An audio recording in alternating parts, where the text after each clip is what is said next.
लोकसभा चुनाव की गहमा गहमी के बीच आईएनडीआई अलायंस के नेता भ्रष्टाचार के आरोपों में सलाखों के पीछे पहुंच रहे हैं। हेमंत सोरेन के बाद आलमगीर आलम का नंबर आया और आलमगीर आलम को तीसरी बार भी ईडी को रिमांड मिल गई है। 3 दिनों की एक बार फिर रिमांड मिली है आलमगीर आलम की। इससे पहले भी 6 दिन और उसके बाद 5 दिन की रिमांड ईडी को मिल चुकी है। आलमगीर आलम के इस रिमांड को लेकर विपक्ष हमलावर है और आईएनडीआई अलायंस पर भ्रष्टाचार के आरोप लगाकर चुनाव प्रचार को और धार देता नजर आ रहा। इधर आलमगीर आलम के रिमांड को लेकर बीजेपी ने इसका स्वागत किया है। कोर्ट के फैसले का स्वागत करते हुए बीजेपी नेता प्रतुल शाहदेव ने कहा है कि 3000 करोड़ का टेंडर घोटाला हुआ है, कार्रवाई सही हो रही।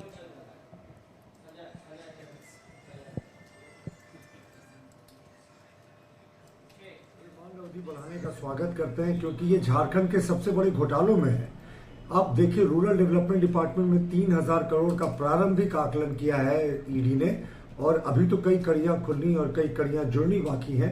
और जो तत्कालीन सचिव थे मनीष रंजन, उनकी भी 28 तारीख को ईडी ने बुलावा दिया है। तो अब दोनों को आमने सामने बिठाकर बातें होंगी तो और चीजें स्पष्ट होंगी। तो हमारा मानना है कि ये तो जो अभी है ना, टिप ऑफ द आइसबर्ग है। अभी सिर्फ आपने ऊंट की पूंछ को छुआ है, पूरा ऊंट बाकी है, क्योंकि संस्थागत भ्रष्टाचार झारखंड में चरम पर था।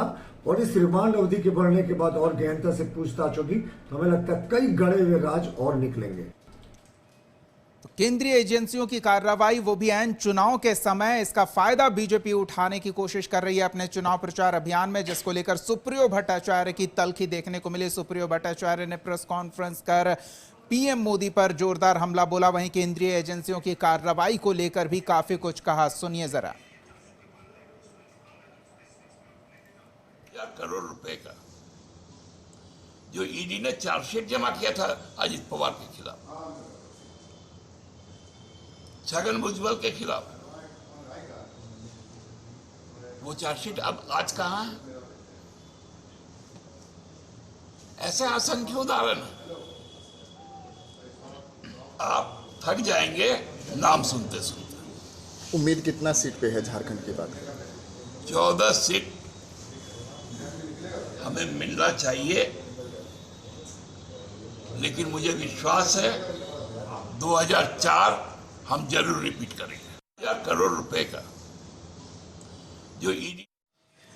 चलिए, तो एनडीए को केंद्रीय एजेंसियों की चुनाव के दौरान चल रही कार्रवाई का कितना फायदा मिलता दिख रहा है और आईएनडीआई अलायंस के नेताओं पर हो रही कार्रवाई का क्या नुकसान उन्हें होता दिख रहा है। सीधे रांची का रुख करते हैं। सहयोगी रुचि शर्मा हमारे साथ जुड़ रही हैं, उनसे जानने की कोशिश करते हैं। रुचि, हेमंत सोरेन बार बार कोशिश कर रहे हैं कि वो चुनाव प्रचार अभियान से जुड़ सके, लेकिन उनकी कोशिशें कामयाब नहीं हो रही है।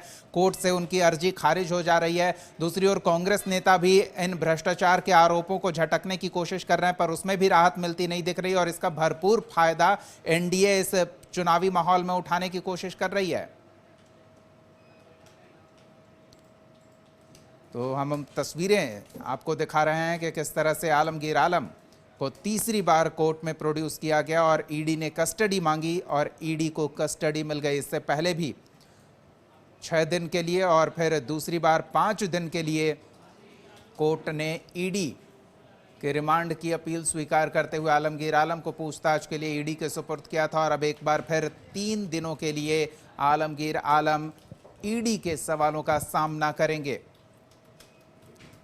और इस कार्रवाई का भरपूर फायदा उठाने का प्रयास चुनाव में होता दिख रहा है एनडीए की ओर से। सीधे रुचि के पास चलते हैं, उनसे जानते हैं किसे कितना फायदा और कितना नुकसान। जी रुचि।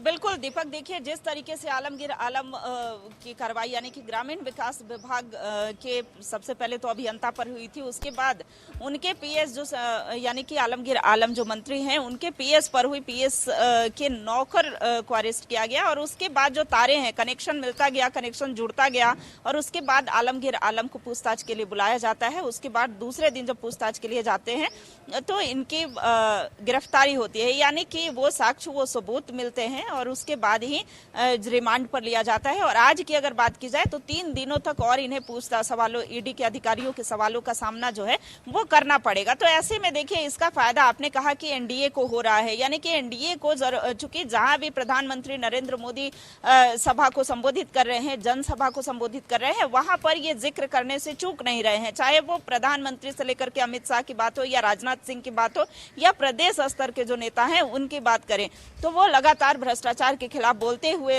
नजर आ रहे हैं। और साथ ही साथ अगर ग्रामीण विकास विभाग की बात की जाए या अन्य कैबिनेट में शामिल जो मंत्री हैं उनकी बात की जाए तो वो लोग लगातार भ्रष्टाचार के आरोप लगाते हुए देखे जा रहे हैं। दूसरी ओर देखिए इंडिया गठबंधन की अगर बात की जाए तो इंडिया गठबंधन के तरफ से सबसे पहले तो अगर बात करेंगे कि कल्पना सोरेन जो नेत्री हैं झामुमो की, वो यह कहती हुई दिख रही हैं कि कहीं से हमारा कोई नुकसान नहीं है। और ये जिस तरीके से भ्रष्टाचार के आरोप लगा रहे हैं तो क्या जो अपने दल को, यानी कि जो उनके दल में शामिल हो जा रहे हैं, यानी कि जो भाजपा का दामन थाम रहे हैं या जो एनडीए में शामिल हो जा रहे हैं, वो उनके दाग जो है वो अच्छे हो जा रहे हैं। यानी कि जितने भी दाग हैं जिन पर भ्रष्टाचार के आरोप थे वो आज सही हो जाते हैं। उन्होंने मधु कोड़ा का उदाहरण देते हुए भी कहा था कि क्या मधु कोड़ा पर ये जो लगातार आरोप लगाते थे आज वो अच्छे हो गए हैं। तो ऐसे में देखिए आरोप प्रत्यारोप चल रहा है, लेकिन इसका जो कार्रवाई हो रही है, केंद्रीय जांच एजेंसियां जिस तरीके से कार्य कर रही है,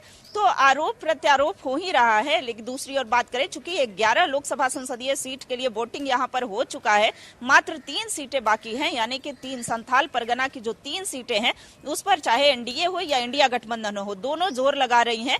एनडीए की तरफ से अगर बात की जाए तो कल प्रधानमंत्री नरेंद्र मोदी का दौरा जो है वो संथाल परगने में होगा और वहां वो जनसभा को संबोधित करेंगे।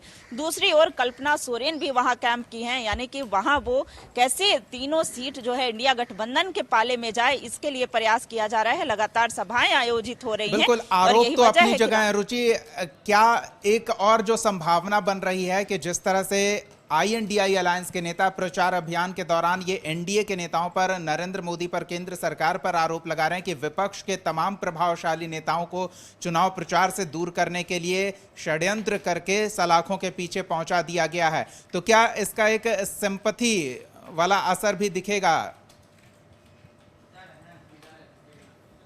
बिल्कुल, देखिए दीपक, आपने सही कहा। चूंकि पूर्व मुख्यमंत्री हेमंत सोरेन भी अभी सलाखों के पीछे ही हैं और ऐसे में वो प्रचार प्रसार नहीं कर पा रहे हैं, जनता के बीच नहीं जा रहे हैं। और ऐसे में झारखंड मुक्ति मोर्चा जो है ये सबसे बड़ा मुद्दा बना रही है और कैसे खास करके संथाल परगना हो या अन्य जो लोकसभा संसदीय क्षेत्र हो वहां पर ये मुद्दा बनाते हुए देखे जा रहे हैं। और यह कहना है कि पूर्व मुख्यमंत्री हेमंत सोरेन जो है आज हमारे समक्ष होते, आज वो प्रचार प्रसार कर रहे होते, आज वो महागठबंधन को मजबूती दे रहे होते, लेकिन अगर आज वो हमारे बीच नहीं है तो ये केंद्र सरकार की नीति और नियत सही नहीं थी। और वो उन्हें ये डर था कि अगर पूर्व मुख्यमंत्री हेमंत सोरेन चुनावी मैदान में होते तो उन्हें जो वोट बैंक की राजनीति है वो नहीं कार्य करती। तो देखिए सिंपैथी लेने का कार्य तो हो ही रहा है। दूसरी ओर देखिए कांग्रेस विधायक दल के नेता आलमगीर आलम है, जिनके पास ग्रामीण विकास विभाग भी है, तो उन्हें जैसे ही आरोप लगे थे उन पर, उसके बाद वो राहुल गांधी की एक सभा हुई थी उसमें वो शामिल नहीं हो पाए थे। तो ऐसे उन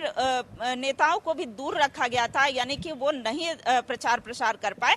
तो ऐसे में एक सिंपैथी लेने का भी प्रयास है। दूसरी ओर एनडीए इसका भरपूर फायदा लेना चाह रही है और एनडीए यह कहती हुई दिख रही है कि नोटों के जो पहाड़ मिल रहे हैं ये जनता की कमाई है और ये दावा भी कर रहे हैं कि जितने भी पैसे हैं जो जनता के हैं हम उन्हें लौटाने का कार्य करेंगे। लेकिन देखना होगा क्योंकि झारखंड के वोटर्स जो हैं वो किन मुद्दों को लेकर के इस बार वोट कर रहे हैं, बहुत साइलेंट वोटर हैं। बिल्कुल, अब मतदाताओं पर सब कुछ निर्भर है। 3 सीटों पर आखिरी दौर में चुनाव होना है। देखना दिलचस्प होगा कि एनडीए जिन परिस्थितियों का फायदा उठाने की कोशिश कर रही है, क्या उन विषम परिस्थितियों को अपने फायदे के लिए अपने पक्ष में जिस तरह से भुनाने की कोशिश की जा रही है उससे जनता प्रभावित होती है। दोनों खेमा परिस्थितियों को अपने पक्ष में करने की कोशिश कर रहे हैं। अब निर्णय मतदाताओं को लेना है। देखना दिलचस्प होगा आगे क्या होता है। बहुत बहुत धन्यवाद रुचि इस तमाम बातचीत और जानकारी के लिए।